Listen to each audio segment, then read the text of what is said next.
guddiga madaxa bannaan ee xuduudaha iyo doorashooyinka dowlad goboleedka Jubbaland ayaa kulan la qaatay salaadiinta iyo odayaasha dhaqanka ee Jubbaland waxaana kulankan laga hadlayay habka loo marayo hanaanka soo xulista xildhibaanada baarlamaanka Jubbaland guddiga madaxa bannaan ee xuduudaha iyo doorashooyinka Jubbaland ayaa sheegay inay bilaabi doonaan soo xaraynta odayaasha dhaqanka ee Jubbaland si ay u soo xulaan xildhibaanada dowlad goboleedka Jubbaland dhammaan degmooyinka ay ka kooban tahay dowlad goboleedka Jubbaland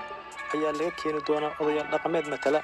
waxaana la keeni doonaa magaalada Kismaayo iyadoo la siin doono tababaro ku aadan xalinta khilaafaadka isku tanaasulka qancinta beelaha iyo sidoo kale hanaanka soo xulista mudanayaasha baarlamaanka Jubbaland kuwaas oo dooran doona madaxweynaha dowlad goboleedka Jubbaland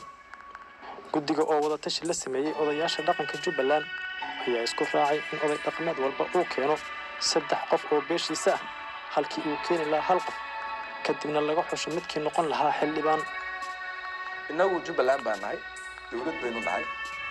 muassasaadkeena inaan ixtiraamno waa laga maarmaan yani baarlamaanku waa baarlamaan hay'adaha amnigu waa hay'adaha amni garsoorku waa garsoor waxaa laga yaabaa inay loopholes meelo inay daciif ka yihiin si la rabay inay ahayn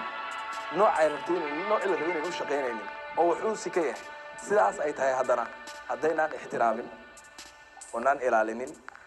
ma weynaanayaan mana korayaan mana fiicnaanayaan marka waa inaan ixtiraamno dowladnimada sidaas ku jirta rule of law sharciga inaan ilaalino waa laga maarmaan marka waxay la tahay qodobkaas waa qodob inoo wada yaal intaa waxaa sii dheer annagu markii aan nimid waxaan isku daynay inaan wax dhaqaajino waxaan dejinay roadmapkaas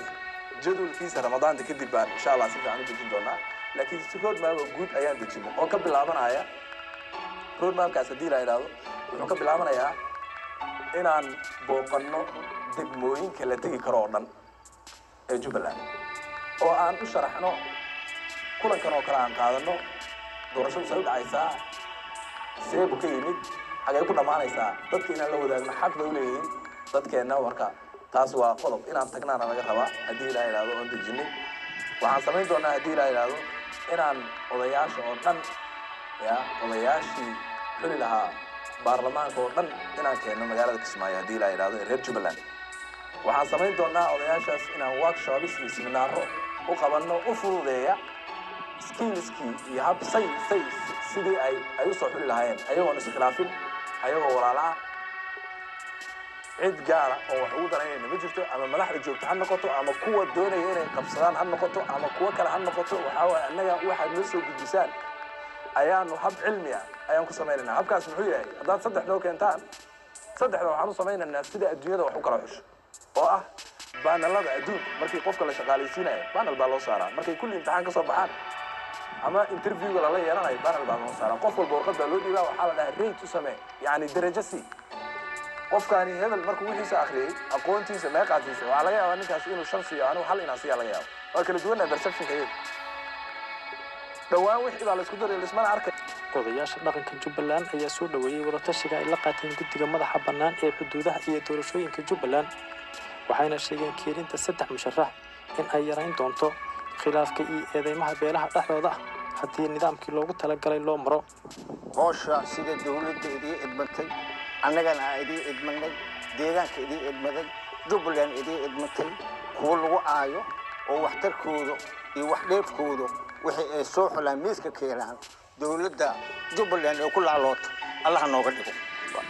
war furan oo Ilaahay abuuro oo ah cusub oo sheegayna ma jiraan waa idinku ayisina waa idinku soo dhaweeyna waxaan leeyahay anigu waa mahadsantihiin waxa halka laga akhriyay ahaa wixii anagu aan ogeyn aan waxba lagu soo gudbin 3 arinta 3 ayaa laga hadlay gudoomiye ka hadlay waa run 3 ninkii hadlaba 3 buu ka hadlaya 3 ma hadday dhasheen mise waa 8 sano jiraan war meeqa jiraan sidaan bay ahaanaysaa wiilashaanada musharaxiinta aan adeerada u nahay qodobka ay ku dhagan yihiin qudhigooda wax ka ansixiyay dadkii wax ka dhisay ahaayeen Soomaaliya ahayn marka ay iska daayeen wax kale iska daayeen nin riixi maaye waxan ayaga iska leh ayagoo fiican oo neegtiinkooda qaba ku soo dhaw